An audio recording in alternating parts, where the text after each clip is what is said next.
Boa tarde a todos. Sejam bem-vindos a mais um curso do Movimento Todos pela Construção, parceria ABCP, SNIC, Eto Soluções, Construligas e Sebrae. Hoje a gente convida aqui o professor Dr. Renan Pickler para falar sobre avanços na tecnologia de aditivos para concreto. Renan, ele é químico pela USP, em São Paulo, tem mestrado também pela USP, doutorado em engenharia civil pela Universidade Politécnica de Catalunha e pós-doutorado em engenharia civil pela USP, São Paulo, em 2019.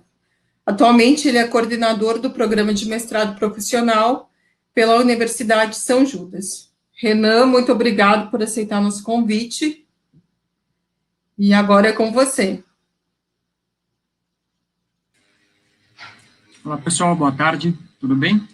Primeiramente, obrigado aí pelo convite. Estou bastante contente em poder falar com vocês aqui um pouquinho sobre aditivos para concreto.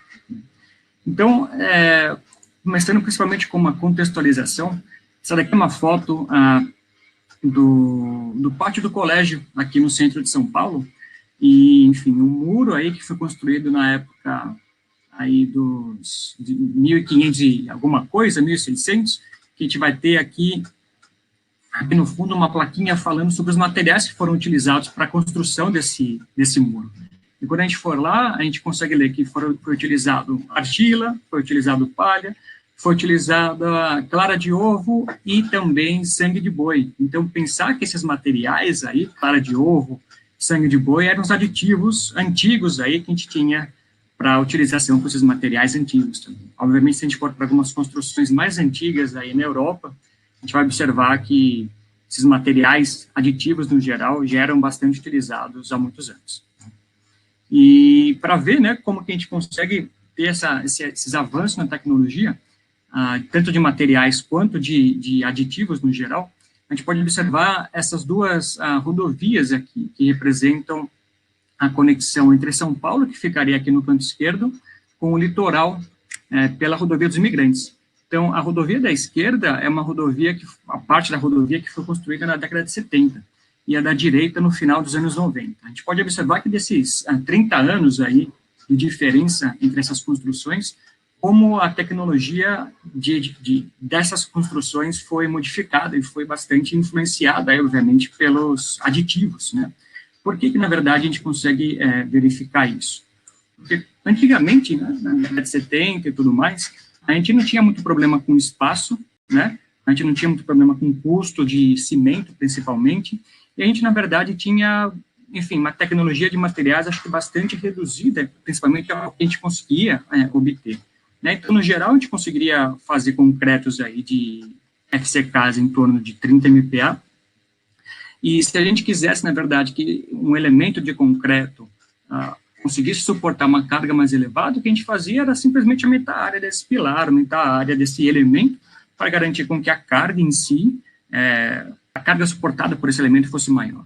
Agora, nas décadas atuais, em que cada vez mais a gente tem que pensar em otimização do espaço, em consumo de materiais, na sustentabilidade do ambiente construído, a gente está indo para elementos mais delgados, com uma eficiência maior, e com certeza aí com o uso de materiais bastante mais complexo, né? Antigamente, na década de 70, praticamente o que a gente tinha como aditivo eram subprodutos aí de diversas indústrias, principalmente os derivados de lignina, aí de extração de celulose, de madeira, né? E agora, na verdade, como o custo de combustível é bastante elevado em relação ao custo do cimento, a gente, na verdade, tem que fazer uma otimização desse material cimentício pensando em aditivos bastante desenvolvidos também, né? Então, existem várias moléculas sintéticas que são utilizadas principalmente para essa finalidade de melhorar a eficiência do material cimentício e do concreto em si como um todo, né? E, obviamente, a gente só vai conseguir chegar nesse tipo de edificação bastante específica e bastante tecnológica pensando em materiais inovadores, pensando em aditivos inovadores e, obviamente, associando isso daí com os aditivos, né? Mas, na verdade, quando a gente pensa, né, o que o aditivo faz em concreto? Normalmente, quando a gente pensa em um projeto, de uma edificação ou de uma estrutura, a gente pensa que a gente projeta a vida útil dessa estrutura aí seja em torno de 50 anos, né? Só que 50 anos de usabilidade. Quando a gente pensa na incorporação de algum aditivo para a produção de concreto, a gente, na verdade, vai pensar unicamente nas propriedades do estado fresco, né? Pensando como a gente vai controlar essa adição do concreto, né? Então, em todas as etapas de construção para fazer algum elemento de concreto, a gente teria a pesagem de materiais, a mistura, transporte, moldagem, a consolidação, até o acabamento, a cura, a retirada das formas, né, depois de 1, 2 dias aí, mas, na verdade, o que a gente vai pensar é que os aditivos, na verdade, eles são incorporados principalmente no estado fresco, ou seja, em torno de, no máximo, aí 2 horas de idade dessa mistura, para que toda aquela edificação, toda aquela estrutura, ela tem a durabilidade mínima de 50 anos, ou seja, a gente tem que conhecer, na verdade, o que esse aditivo pode fazer, como que ele vai interagir com o cimento, como que ele vai modificar as propriedades do estado envelhecido, porque o que a gente quer, na verdade, é que o concreto, no final, tenha resistência, tenha durabilidade suficiente para a edificação ficar em pé. Esse é o objetivo principal, né? Então, por isso que a gente tem que controlar todas essas propriedades aqui do concreto fresco com a adição desses aditivos para que o concreto endurecido tenha a durabilidade e a resistência necessárias para que o projeto em si tenha a sua durabilidade e eficiência comprovadas, né? Então, existem vários itens aí que podem ser modificados com a utilização dos aditivos, né? Os mais comuns são os plastificantes, né, que, na verdade, aumentam a plasticidade ou a fluidez do concreto. Eles podem, com isso, também verificar, a gente pode conseguir uma diminuição do consumo de água, então, diminuir o consumo de água, a gente pode tender a aumentar a resistência mecânica do elemento, do concreto em si, na matriz. Eles podem promover uma redução de segregação, exudação, maior coesão e menor possibilidade de patologias, principalmente aí no estado fresco endurecido, né? Acelerar o retardar pega, mexer aí na resistência mecânica, aditivos que, quando a gente tem elementos com grande volume, eles podem diminuir a taxa de liberação de calor, eles podem compensar a retração e vários outros produtos para diversas outras aplicações. Mas, afinal, quando a gente fala aditivo, né, o que são os aditivos? Então, no geral, são produtos químicos, bastante desenvolvidos aí, grande parte deles, que são colocados no concreto ou em alguma mistura cimentícia para modificar suas propriedades do estado fresco ou do estado endurecido. Praticamente, em concreto usinado, não existe concreto feito sem aditivos. Então, a gente pode falar que, seguramente, os aditivos são o quarto componente obrigatório do concreto, porque acaba ficando bastante complicado a gente controlar algumas propriedades ou controlar a geração de patologias se a gente não usa nenhum tipo de aditivo, né? Principalmente pensando nos plastificantes de uso geral.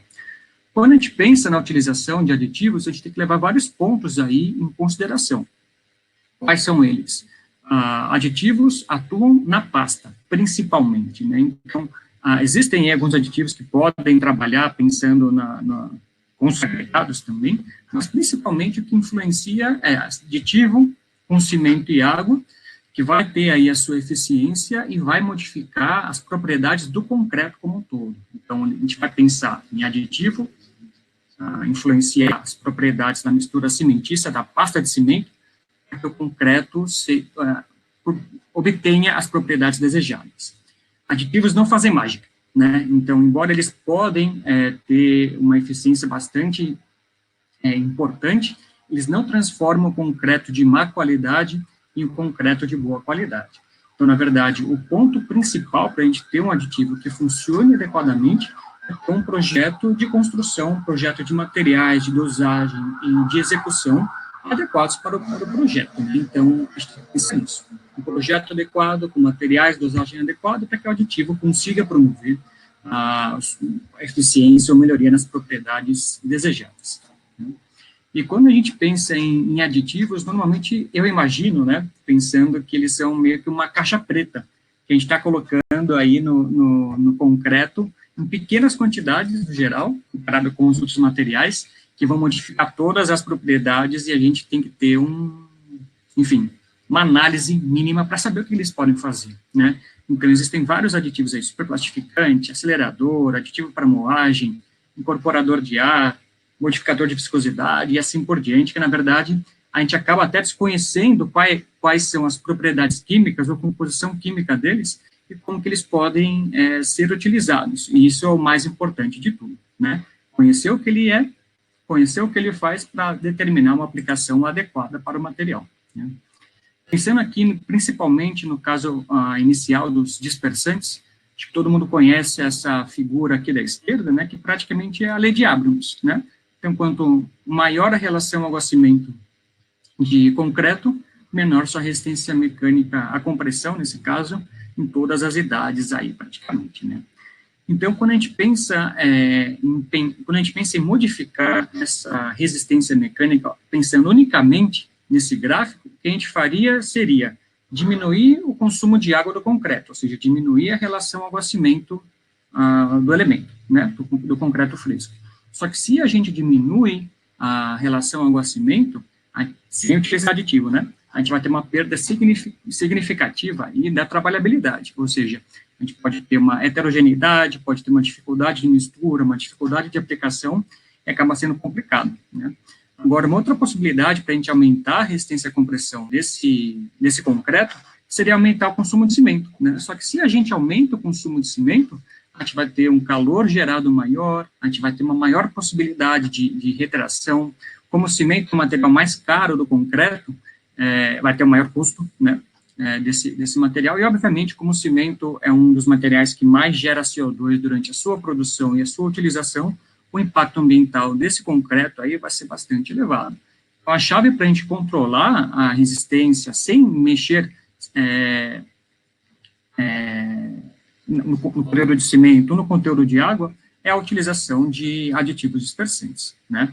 Se a gente fizer uma conta bastante simples aí de pura geometria, pensar num sistema de 4 partículas de cimento aqui representadas por esferas, a gente vai observar que se elas estiverem espaçadas por um espaço aqui que seria equivalente ao raio dessa esfera, a gente vai ter um sistema que, teoricamente, teria aqui uma relação água-cimento de 0,60, né?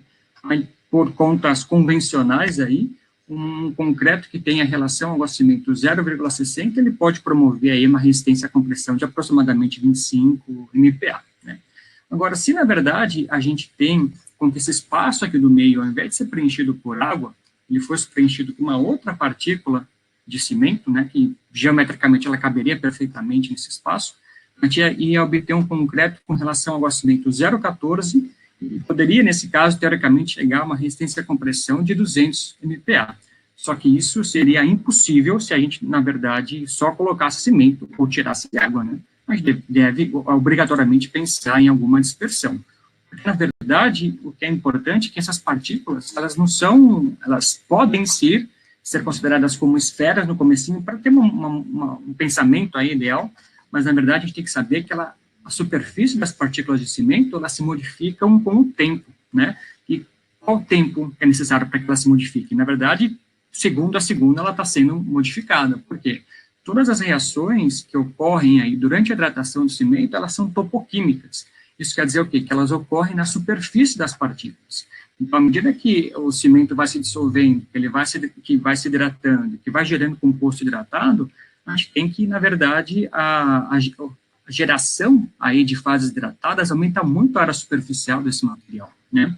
Então, nesse caso, é fundamental com que, quando a gente pense em trabalhar com sistemas de maior teor de sólidos, menor consumo de água, que tenha um aditivo dispersante é crucial para garantir as propriedades mínimas aí de trabalhabilidade e com o intuito de, obviamente, aumentar a resistência mecânica no final, né? Então, antigamente, os principais produtos que eram utilizados como dispersantes, eles eram os lignosulfonatos. Então, basicamente, retirado aí, a lignina era extraída ou como subproduto aí da indústria de papel e celulose. Esse material ele pode sofrer vários processos químicos aí de sulfonação, e esse material obtido ele pode ser utilizado como redutor de água. A grande questão é que a lignina, nesse caso, é um polímero orgânico que, na verdade, não tem uma composição muito definida, porque é um polímero natural. A gente não consegue ter um tamanho de cadeia controlado, a gente não consegue ter uma composição adequada. Vai depender do tipo de madeira, de processo de extração e assim por diante, né? Então, eles, na verdade, têm uma eficiência bastante baixa. Com o decorrer do desenvolvimento, foram obtidos os naftalinos sulfonatos, e hoje em dia os que mais são utilizados são os éteres de policarboxilato, que são moléculas sintéticas que podem ter eficiência bastante grande aí, quando comparadas com os aditivos dispersantes convencionais, né?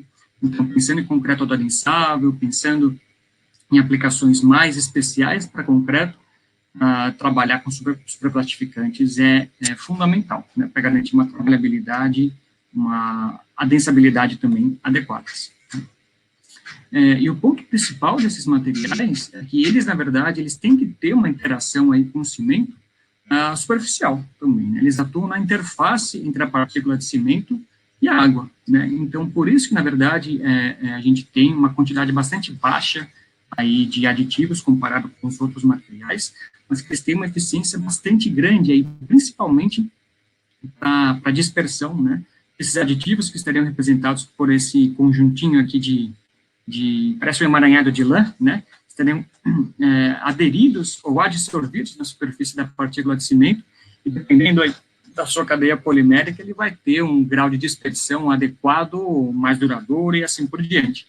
Na verdade, ele vai perder a sua eficiência quando o processo de hidratação já tiver ocorrido até tal ponto no qual as partículas de CSH formadas, elas fazem com que, na verdade, o efeito do aditivo aqui, principalmente pensando em repulsão, seja perdido, né?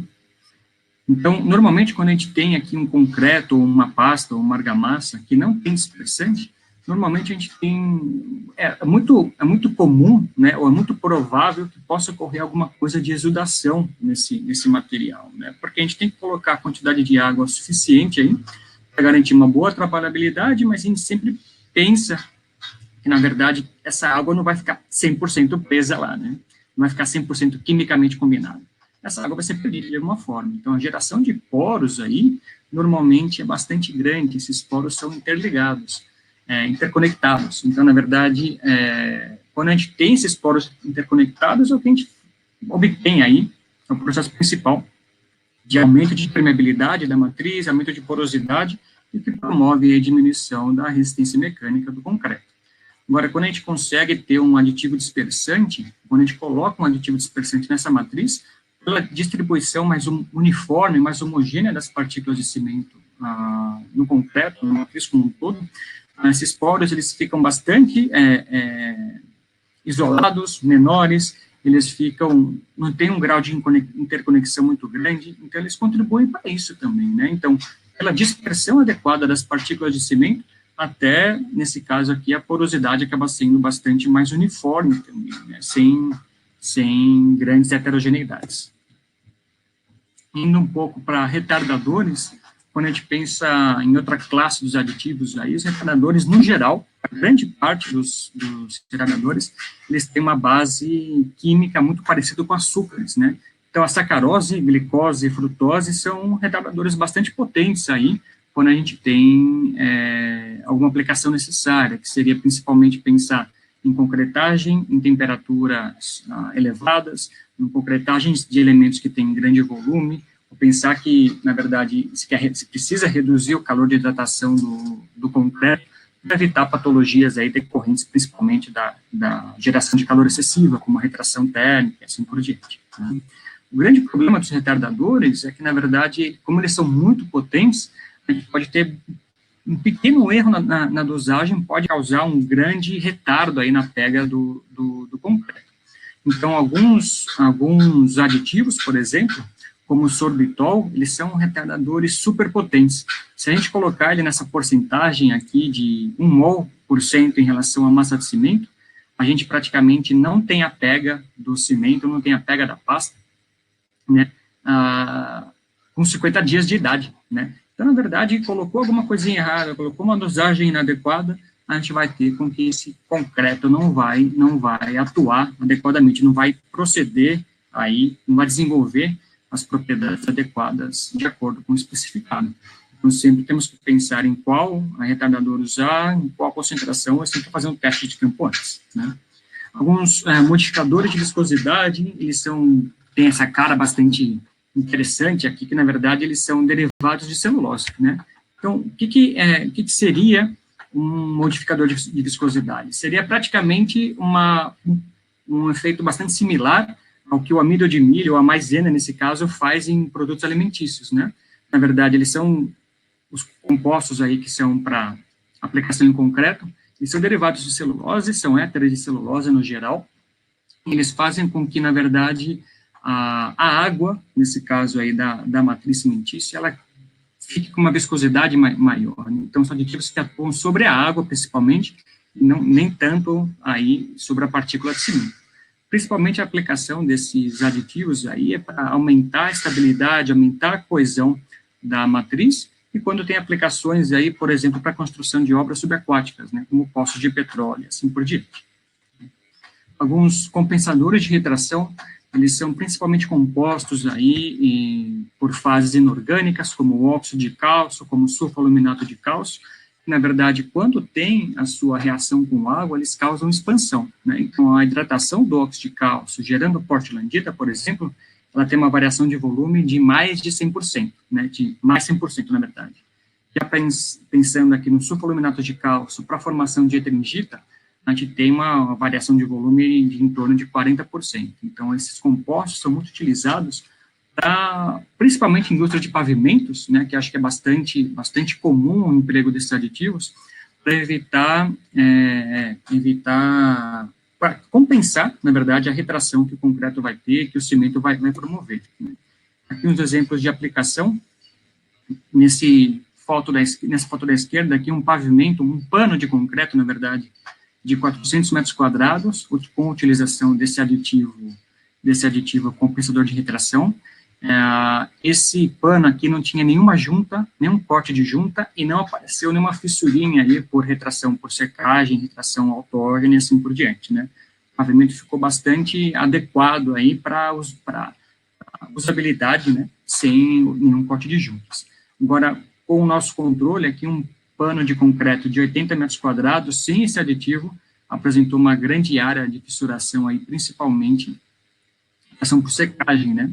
Nas curtas idades do concreto. Então, esse aditivo, compensador de retração, eu acho que uma das grandes vantagens aí que ele vai promover é essa grande redução, né, dos efeitos ou das patologias provenientes aí de retração, né.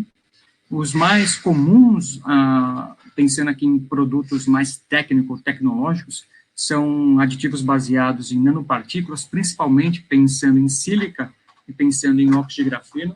Esses aditivos, eles têm uma grande questão aí de aumento de velocidade de hidratação e aumento de ganho de resistência em curtas idades, porque eles servem bastante aí para aumentar a velocidade de hidratação dos silicatos. Então, eles servem como ponto de nucleação para precipitação de algumas fases, né? E com isso a velocidade no geral aumenta.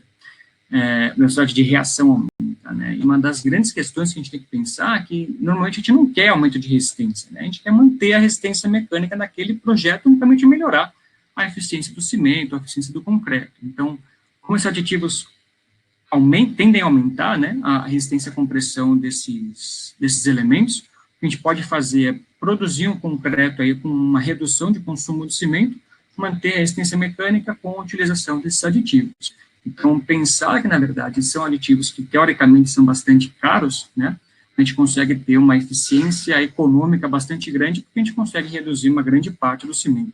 Já fizemos alguns testes aí com utilização de óxido de grafeno e com a utilização, por exemplo, o emprego de 0,02% desse aditivo sobre a massa de cimento, a gente consegue ter uma redução no consumo de cimento de em torno de 14%, né, para manter a resistência mecânica estável, né, ou constante. Então, na verdade, com pequenas dosagens, a gente pode ter ganhos bastante significativos, né. Como que a gente vai empregar esses aditivos? Tem que lembrar sempre que aditivos atuam na interface, principalmente, né, interface cimento-água, é a principal que eles vão atuar, né. Então, como a superfície da partícula de cimento, ela vai ter uma mudança constante de acordo com o processo de hidratação, o tempo no qual os aditivos são colocados no concreto, na argamassa, é muito importante, porque se a gente coloca um aditivo 1 minuto depois que misturou cimento e água, ou 1 hora depois que misturou cimento e água, a eficiência dele vai ser diferente, porque a superfície da partícula de cimento já não é a mesma, né? E quando a gente pensa em cimento em si, a compatibilidade com adições é muito importante também, porque um aditivo que funciona bem para um cimento CP3 que contém escória, ele não necessariamente vai funcionar bem para um cimento que tem filler ou um cimento que tenha alguma adição pozolânica. Então, é importante a gente verificar qual aditivo é mais adequado para determinado tipo de cimento.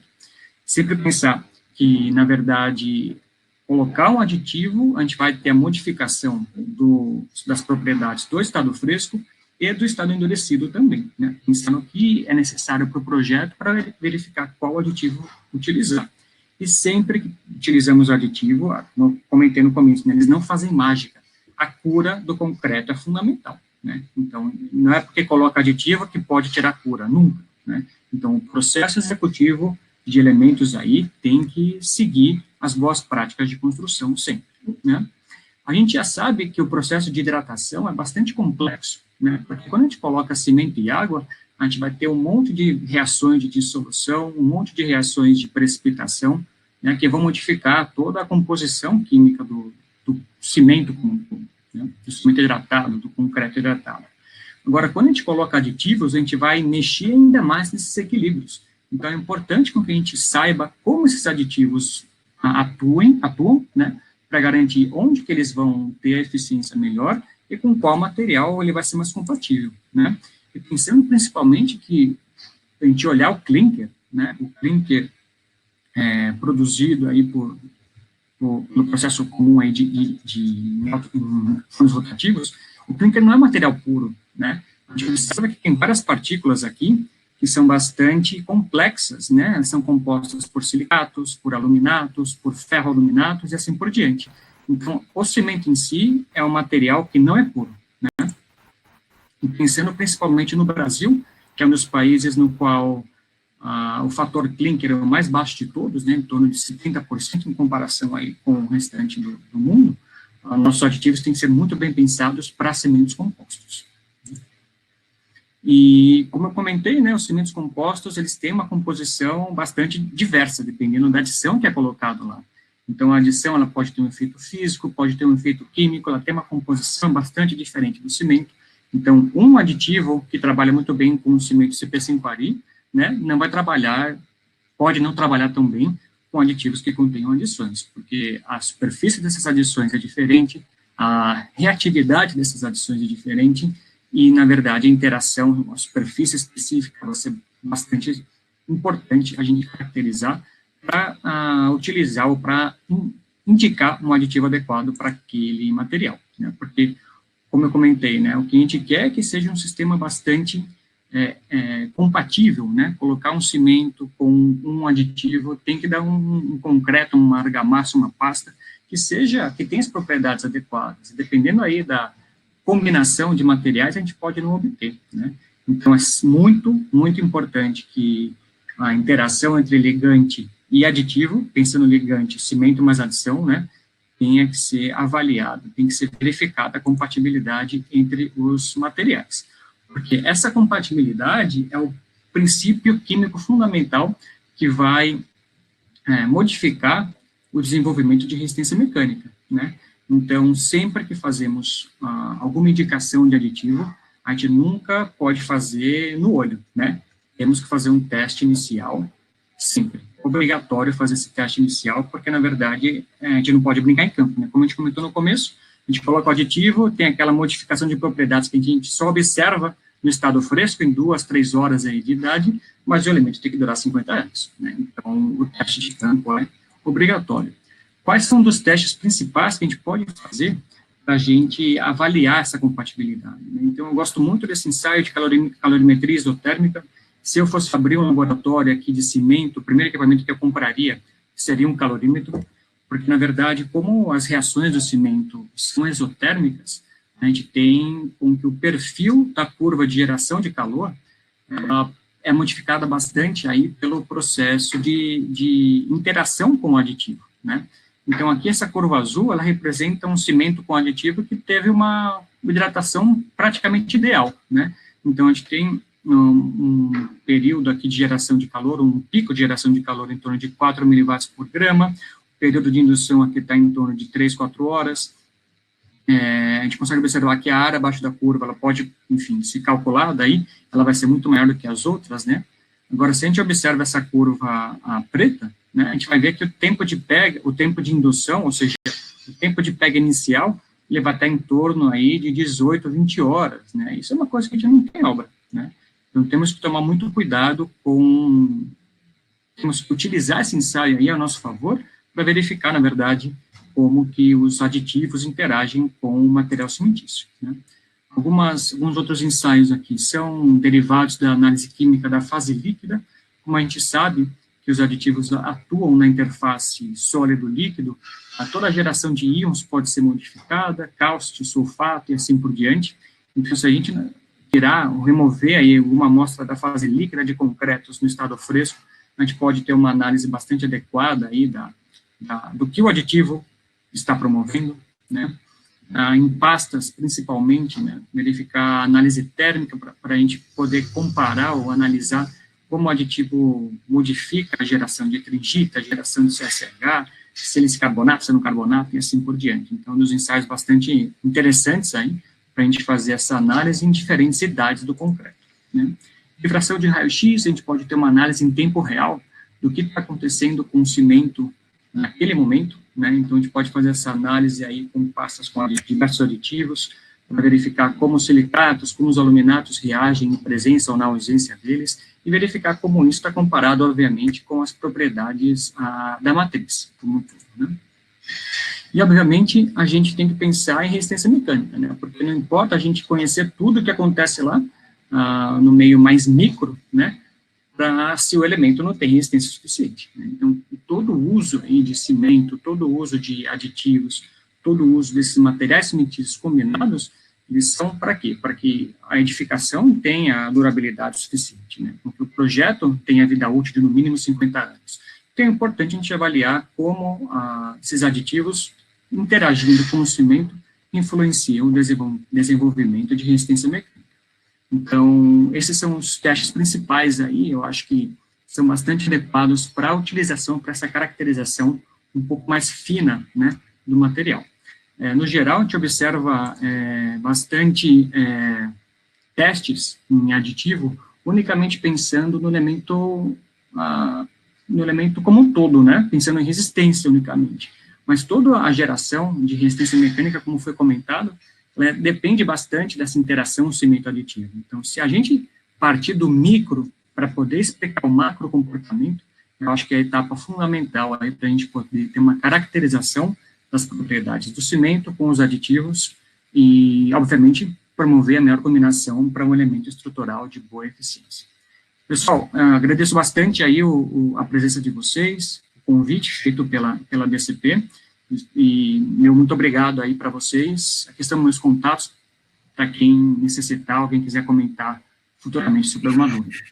Muito obrigado.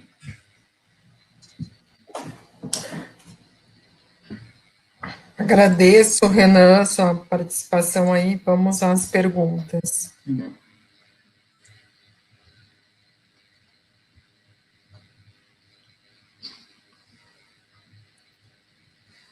Como são feitos estudos para caracterizar completamente a influência dos aditivos no concreto? Então, eu acho que, na verdade, como eu comentei antecipadamente, a gente pode ter um estudo que saia do micro para ir para o macro, inverter aquela ordem que normalmente é aplicada aí, no geral, em concreteiras, né? Então, só praticamente produzir concreto com diferentes teores e testar resistência. Não é muito isso que a gente quer, né?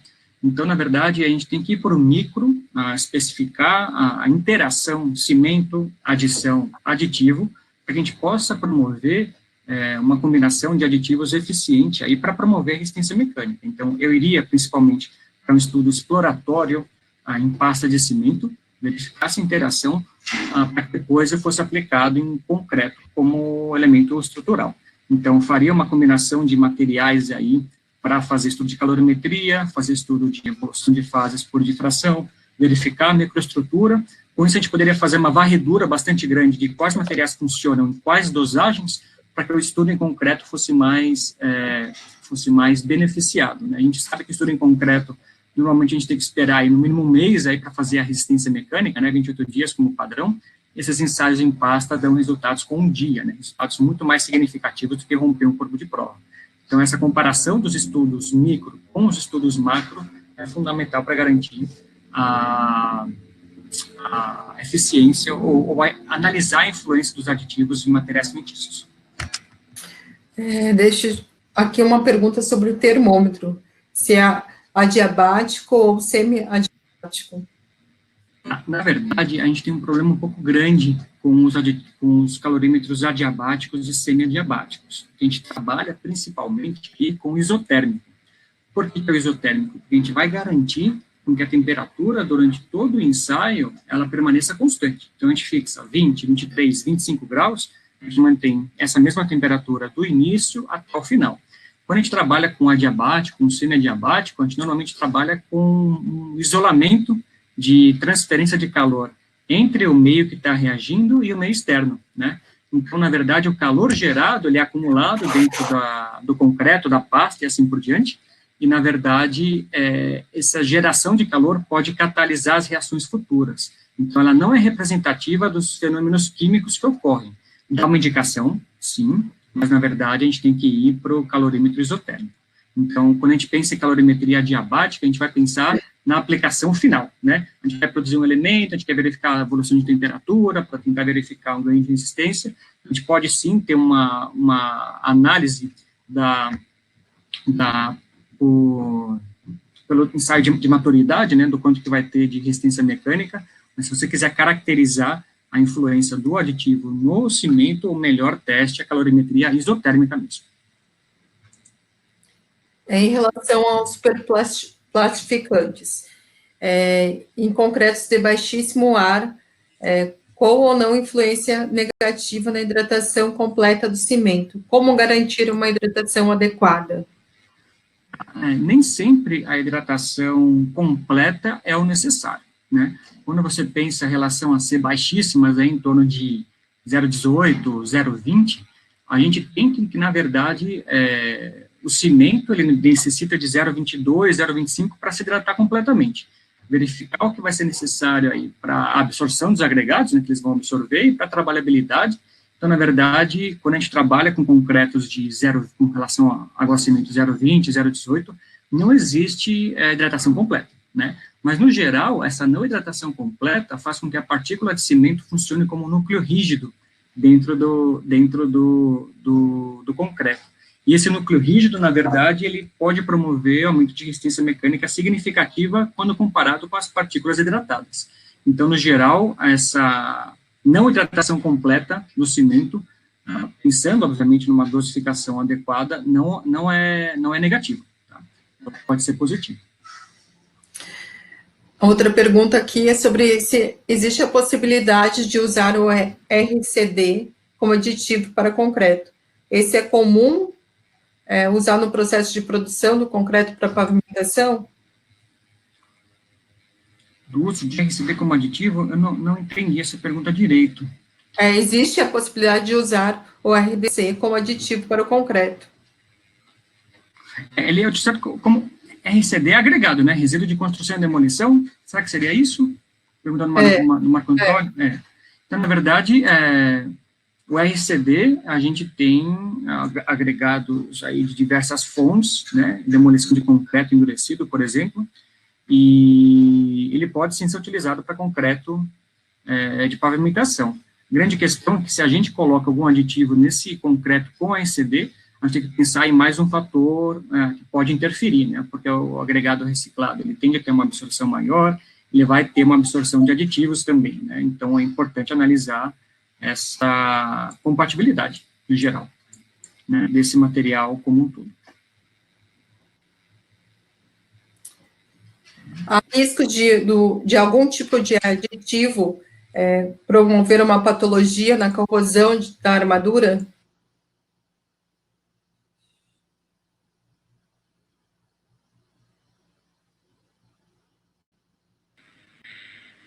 Pessoal, acho que eu caí aqui. Caiu, é. Só ligar sua câmera de novo.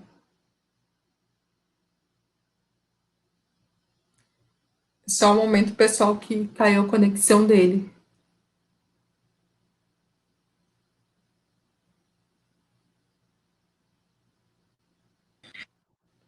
Oi, Renan.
Boa tarde. A gente tem um problema na conexão do professor. Ele está tentando conectar novamente. Eu espero que vocês aguardem uns 2 minutinhos, tá bom? Obrigada.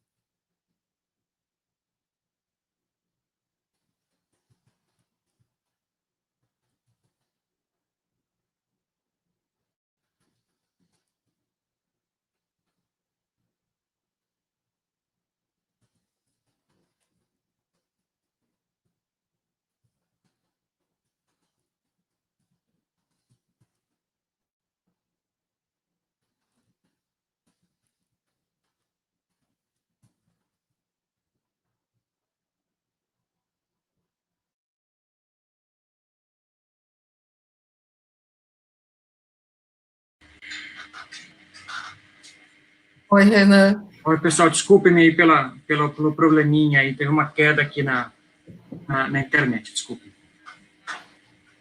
E agora a gente perdeu as perguntas também. A última pergunta era sobre o agregado mesmo lá, né? Ele falou do uso do agregado de reciclagem lá. Acho que ele queria comportamento em relação aos aditivos, né?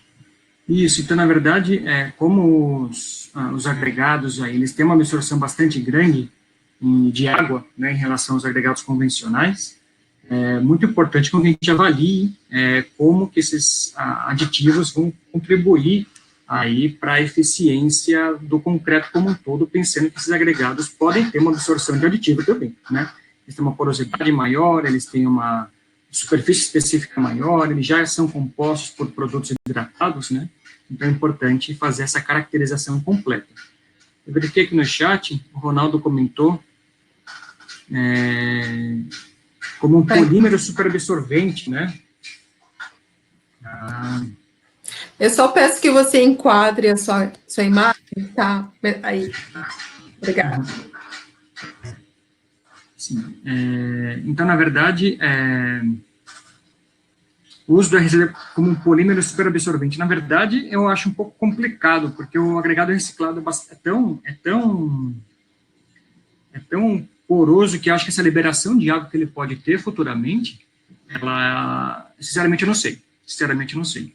Eu acho que é um parâmetro que eu não posso falar tanto sobre esse uso, porque, na verdade, a porosidade dele é tão grande que eu acho difícil ele perder toda a água interna que ele absorveu. Sinceramente, eu não sei. Eu acho que precisaria estudar um pouco mais para fazer essa aplicação, fazer essa resposta um pouco mais técnica. Aí também é sobre a perspectiva sobre a nanotecnologia incorporada aos aditivos. Eu acho que cada vez mais temos aditivos aí com a utilização de nanopartículas, isso porque, na verdade, a grande eficiência dos aditivos está em relação, como foi comentado, né, com a interação com a superfície da partícula de cimento. Então, na verdade, como as nanopartículas têm uma superfície específica bastante mais elevada do que as partículas dos outros aditivos, né, elas têm uma funcionalização um pouco mais garantida em relação, principalmente, à parte de interação com o cimento. Então, temos vários estudos aí sendo realizados com nanopartículas de sílica, de titânio, de alumínio, de grafeno, ou óxido de grafeno, nesse caso. Então, como a superfície específica é muito maior, o grau de reatividade deles é muito maior também. Então, na verdade, eu acho que é uma das grandes possibilidades que a gente vai ter aí para emprego dos aditivos futuros. E quais são os aditivos que são mais complexos para o uso? Então, na verdade, acho que todos são complexos, né, pensando principalmente aí onde que ele vai agir, né, pensando em aditivo plastificante, superplastificante, assim por diante. A grande questão é que quando a gente trabalha com aditivo de baixa eficiência, eu acho que a possibilidade de erro ela é muito menor, né, porque, na verdade, se você coloca 1% e colocou 1,1%, acaba não tendo aquela eficiência, aquela modificação tão grande, assim, aquela complexidade tão grande de processos, pode afetar negativamente as propriedades mecânicas do material, né? Então, a gente tem que tomar muito cuidado aí com os aditivos que são mais técnicos, né, como superplastificantes, colocar alguma dosagem um pouco diferente pode acarretar efeitos bastante negativos no concreto. Trabalhar com aceleradores é bastante complexo, principalmente quando a gente pensa em concreto projetado. Eu, na verdade, fiz minha tese em concreto projetado, focando em aditivos, né, e a utilização desses aceleradores aí, na verdade, eu acho que é um dos processos mais complexos que existem em relação à eficiência que eles vão ter.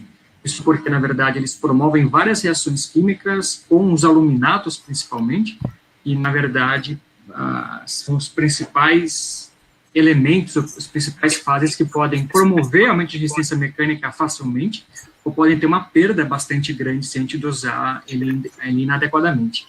Então, na verdade, eu acho que os aditivos aceleradores, principalmente pensando em concreto projetado, que tem uma combinação bastante grande de elementos, né, para promover o elemento endurecido como um todo, é bastante complexo. Para vocês terem uma ideia, o concreto convencional tem aí 4 ou 5 componentes, né, pensando em cimento, adição, agregados, água e aditivos. O concreto projetado, a gente produz ele com no mínimo uns 10, né? Então, na verdade, a combinação desses fatores aí é bastante complexa. Eu acho que, então, trabalhar com aceleradores é uma das principais dificuldades, um dos principais aditivos que podem promover má eficiência se mal utilizado. Aí, para a gente finalizar aqui as perguntas, né,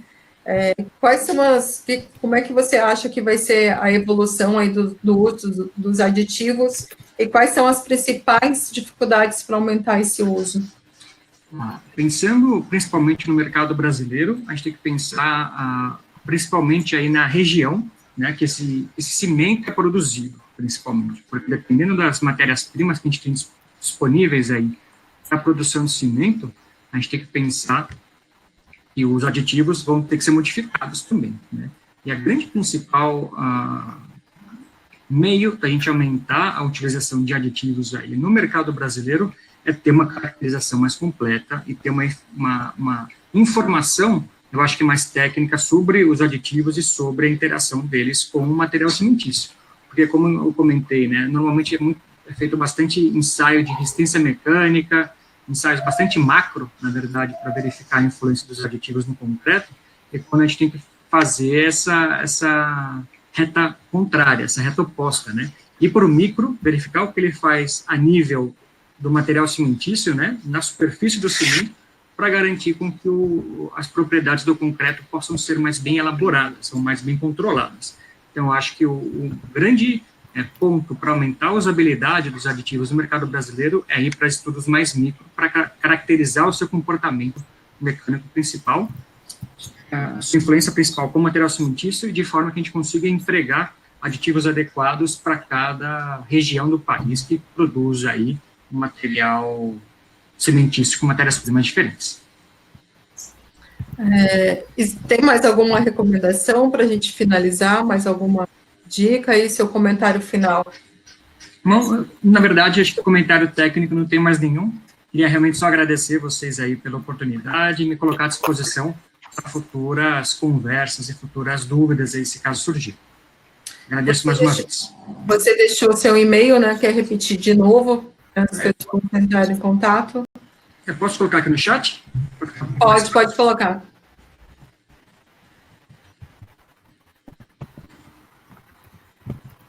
renan.salvador@sãojudas.br.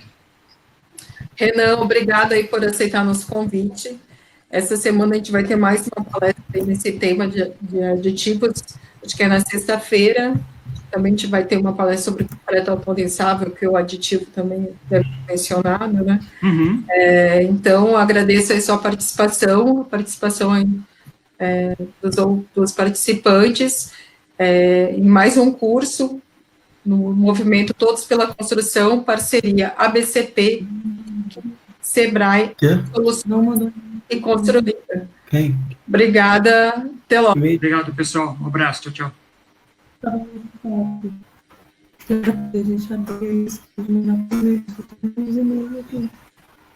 Mas o que você quer exatamente? A proposta. A proposta eu te mandei no WhatsApp, é só você baixar. Eu sei, meu bem, mas acontece que eu não abro aqui, só tem que botar o WhatsApp web, né?